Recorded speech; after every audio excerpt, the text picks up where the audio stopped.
Welcome back, everyone. It's our first deep dive of 2025. Oh, wow. And we're going to be looking at the latest in prostate cancer treatment. Okay. We've got a whole stack of research here, Mm-hmm. both clinical trials and preclinical studies that highlight some promising new approaches, Yeah. especially for patients with those tougher to treat cases. It's encouraging to see the progress, For sure. especially for patients who haven't responded well to the standard treatments. Absolutely.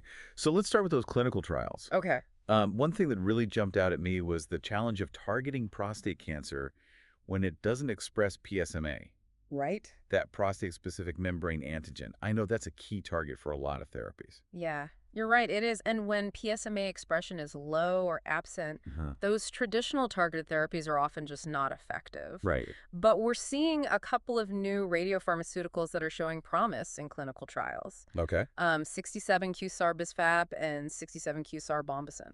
So the 67Q sarbombacin targets the GRPR receptor, Yeah. and that's found in a lot of solid tumors, if I'm correct. That's correct. Okay. And what's interesting about the 67Q-SAR bis FAP is it targets FAP, Okay. which is found in the tumor microenvironment. Gotcha. And that's different because it's addressing the environment around the tumor, not just the cancer cells themselves. Oh, that's interesting. Yeah, And trials for that one are expected to begin by the end of the year. that's what we're seeing, yeah. Okay, great. Oh. Another area where we're seeing some movement is in the treatment of neuroendocrine prostate cancer, Yes. NEPC. NAPC.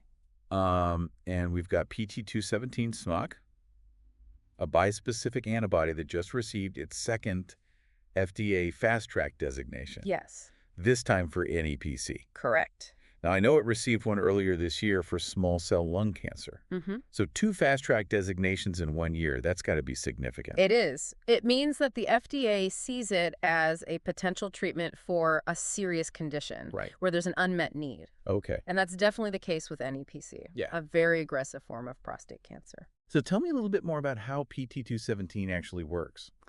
So it targets 2 proteins, Okay. DLL3, which is found on the surface of neuroendocrine tumor cells, and CD47, which is like a don't eat me signal that cancer cells use to evade the immune system. Oh, wow. So it kind of grabs onto both, making those cells visible Right. and vulnerable. So it's kind of like marking them for You destruction. could say that. Okay. And there are trials underway for this already. Yes. The Skybridge study is in phase 1/2, Oh. evaluating PT217 in patients with advanced or refractory cancers that express DLL3. Gotcha. There are also additional trials going on in China, Okay. and trials where PT217 is being used in combination with atezolizumab, Okay. an anti-PD-L1 therapy. So it's interesting to see how many different angles researchers are pursuing. It is. Speaking of different approaches, the Pharos trial is looking at a new ACK1 inhibitor called R9BMS. Yes. And this is for men with castration-resistant prostate cancer or CRPC Right. who haven't responded to enzalutamide or abiraterone. Yeah. Correct. Those are 2 of the more common hormone therapies. Mm-hmm. So this is really focusing on men who have already tried the standard treatments. Exactly. And treatment resistance is a huge issue, isn't it? Absolutely. One of the biggest challenges Yeah. in managing advanced prostate cancer. Absolutely. Hmm. So where does R9BMS fit into all this? Well, the trial is still early, Yeah. focusing on safety and dosage and Right. those kinds of things. But early research suggests it could lower the levels of proteins like ARV7, Okay. which are known to contribute to drug resistance. Okay. And there's a lot of interest in potentially combining it with other treatments. So it seems like there's always something new on the horizon, Yeah, which is encouraging. it is. We've also got some information here on another trial, although this one isn't for prostate cancer specifically. Right. It's looking at a way to boost the effectiveness of CR T-cell therapy Okay. using BHB supplementation. Yes. This trial is for patients with relapsed or refractory large B-cell lymphoma. But it's interesting because of what it could mean for using dietary interventions to improve outcomes. Yeah, could you give me a quick rundown on what CAR T-cell therapy is and why this is a big deal? Essentially, CAR T-cell therapy involves engineering a patient's own immune cells to target and kill cancer cells. Okay. It's been very effective in treating certain blood cancers, but it does have limitations. Right. And what this trial is investigating is whether supplementing with BHB, Okay. a ketone body produced during a ketogenic diet, can actually enhance the efficacy of those engineered immune cells. So they're looking at whether a dietary change can potentially make a powerful treatment even more effective. Exactly. Wow, that's fascinating. It is. And there's preclinical data in mice that suggests it could. Yeah. So this trial will tell us more about whether those results translate to humans. So that's one to watch. Definitely. We've also got some information here on a cereblon modulator called KPG-121. Yes. That's showing some really good results in preclinical studies, particularly when used with existing hormone therapies. And phase 1 trials for patients with MCRPC, Okay. metastatic castration-resistant prostate cancer, Mm-hmm. who are already receiving abiraterone or enzalutamide, Okay. showed a 75% disease control rate. That's impressive. But I'm guessing there are some side effects. There were, as is to be expected. Right. But the lower doses, specifically 1.5 milligrams and 2.5 milligrams, showed manageable tolerability and preliminary clinical benefit. Okay. So it's definitely a development worth following. For sure. Yeah. And now that we've covered those clinical trials, let's talk about some of the preclinical research that's generating a lot of buzz. Sounds good. What have you seen? Well, one area that's really intriguing, although still very early stage, is tumor reversion. I've heard a little bit about that. Yeah. It's basically the idea of reprogramming cancer cells back to normal cells. Exactly. Instead of just trying to kill them off. Right. And if it proves to be successful, it could be a real game changer. Wow. Fewer side effects, the potential to prevent recurrence, even the possibility of a true cure. It almost sounds too good to be true. It's a bold idea. Yeah. And there are many challenges to overcome. Right. But there's been some really interesting research coming out of several labs. Like what? Well, one study that caught my eye was from KAIST, Yeah. the Korea Advanced Institute of Science and Technology. Course? They essentially created a digital twin of the gene network Okay. responsible for normal cell differentiation in colon cancer. A digital twin, like a computer model. Yes, precisely. Wow. And by simulating this network, they were able to identify specific master molecular switches Okay. that, when applied to colon cancer cells, reprogram them back to a more normal, state. So they essentially used a computer model to figure out how to reverse the cancer process. That's the idea. And what's really exciting is they were able to validate their findings in the lab, Wow. both at the molecular and cellular level, and even in animal models. That's pretty incredible. Yeah. Are there other labs working on this kind of tumor reversion research? There are. Another study that made headlines came from St. Jude Children's Research Hospital, Okay. and they focused on the role of tumor suppressor genes in cancer development. Those are the genes that normally help prevent cancer. Exactly. And what they found was that by removing certain proteins that are associated with malignancy, they could actually reverse the cancerous identity of cells in some aggressive cancers, like rhabdoid tumors. Oh, wow.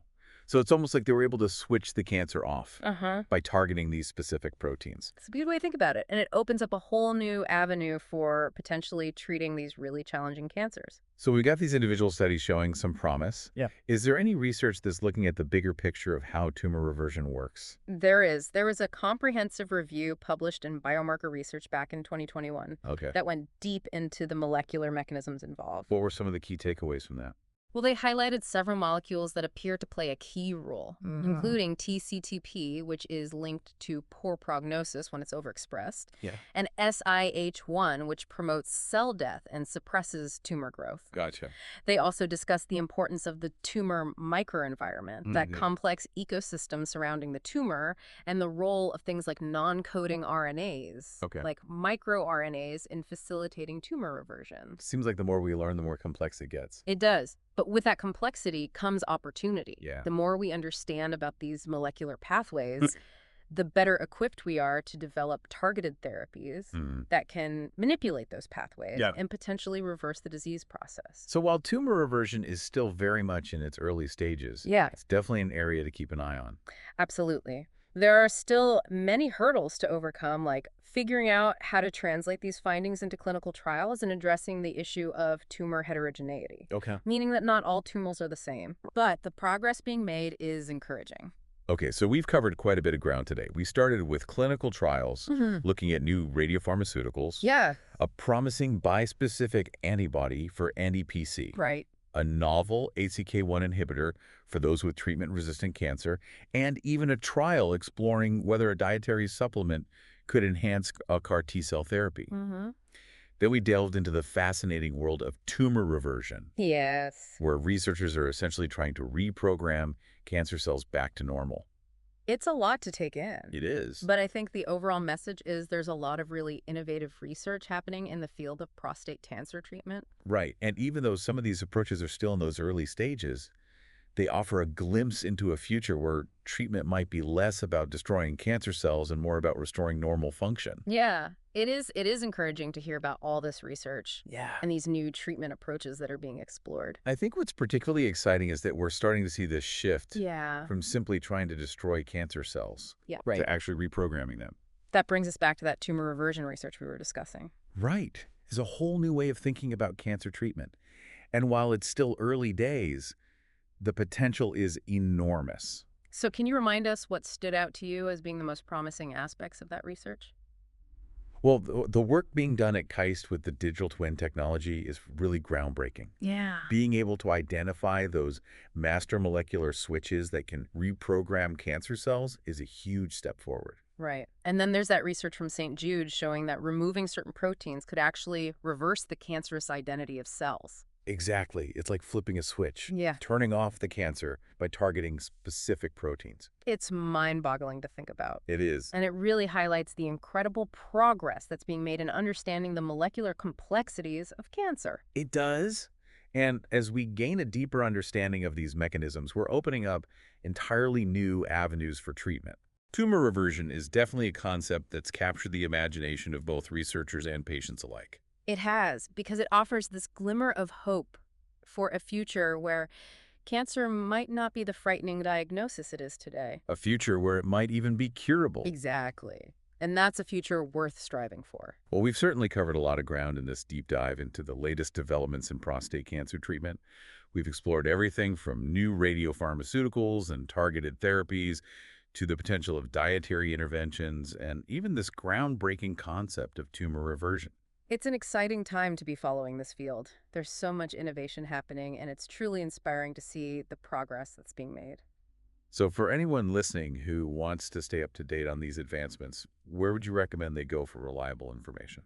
Organizations like Prostate Warriors, the American Cancer Society, and the National Cancer Institute are all great resources. They provide evidence-based information on the latest research, clinical trials, and treatment options. And it's always a good idea to talk to your healthcare provider Absolutely. to discuss your specific situation and any questions you might have. Your doctor can provide personalized guidance based on your individual needs and treatment plan. So as we wrap up this first deep dive of 2025, what's the key takeaway you'd like to leave our listeners with? I think the most important message is that there's always hope. Yeah. The research landscape is constantly evolving, and new breakthroughs are happening all the time. So stay informed, stay engaged, and never give up hope. Well, thank you for joining us on this deep dive into the world of prostate cancer research. We'll continue to bring you the latest advancements and breakthroughs as they emerge. Until next time, stay curious and keep exploring.